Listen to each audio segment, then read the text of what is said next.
Hello, welcome everyone of 12th class Ncert. Perception of the society from 10th to 17th century.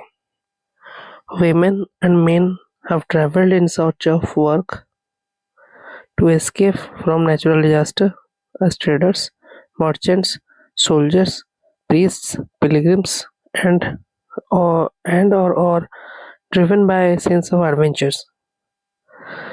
Those who visit or come to stay in a new land invariably encounter a world that is different in terms of landscape, physical environment as well as customs,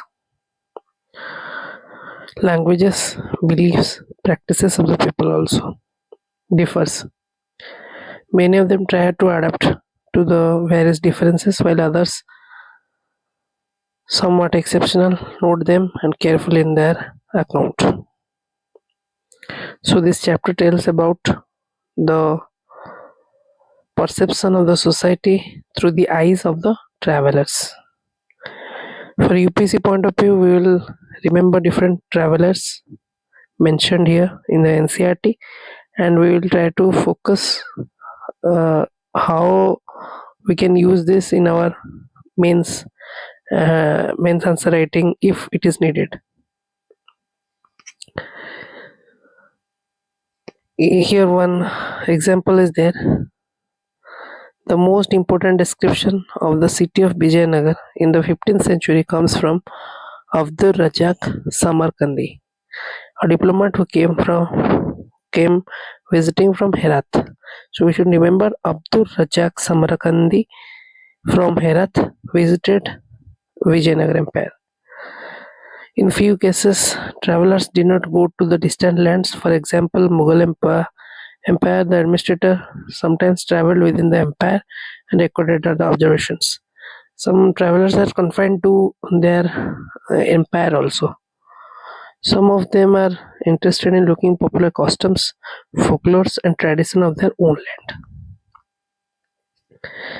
In this chapter, we will see how our knowledge of the past can be enriched through the consideration of description of. In Themes of the Indian History Part 2, we will first study about Al-Baruni and the Kitab-ul-Hind. We should remember the name Kitab-ul-Hind is related to Al-Barin. Al-Baruni was born in 973 in Khwarizm in present-day Uzbekistan. Khwarizm was the important center of learning, and Al-Baruni received the best education available at that time. He was well versed in several languages like Syriac, Arabic, Persian, Hebrew, and Sanskrit. Although he did not know the Greek, he was familiar with the words of Plato and other Greek philosophers, having read them in Arabic translations. In 1017, when Sultan Mahmud invaded Khwarizm, he took several scholars and poets back to his capital, Ghazni. Al-Baruni was one of them. He arrived in Ghazni as a hostage, but gradually developed liking for the city and where he spent the rest of his life until his death at the age of 70.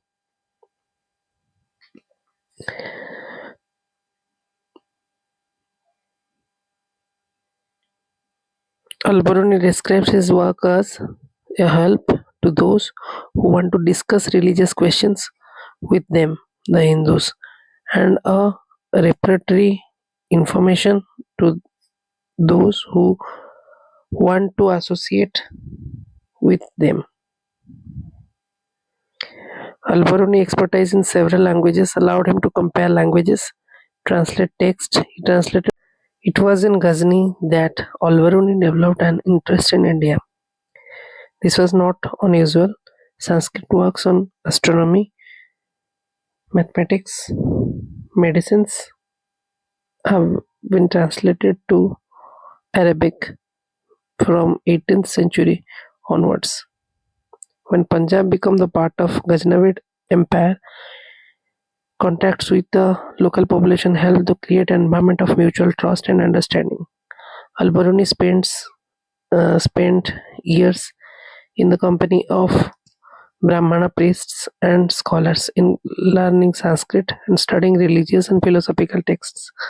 While his itinerary is not clear,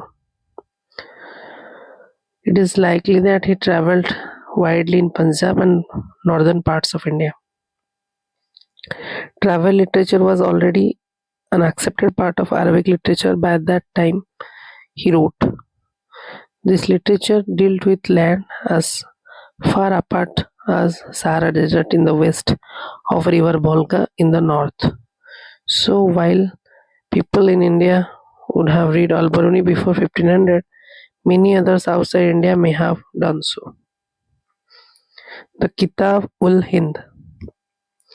Al-Biruni Kitab-ul-Hind, written in Arabic. You should remember it. Al-Biruni's Kitab-ul-Hind is written in Arabic. It's simple and lucid. It divided into 80 chapters on subjects such as religion, philosophy, festivals, astronomy, alchemy, manners and customs, social life, weights and measures, iconography, laws, metrology. Generally, though not always, Al-Biruni adopted a distinctive structure in each chapter, beginning with a question, following this off with description based on Sanskritic traditions.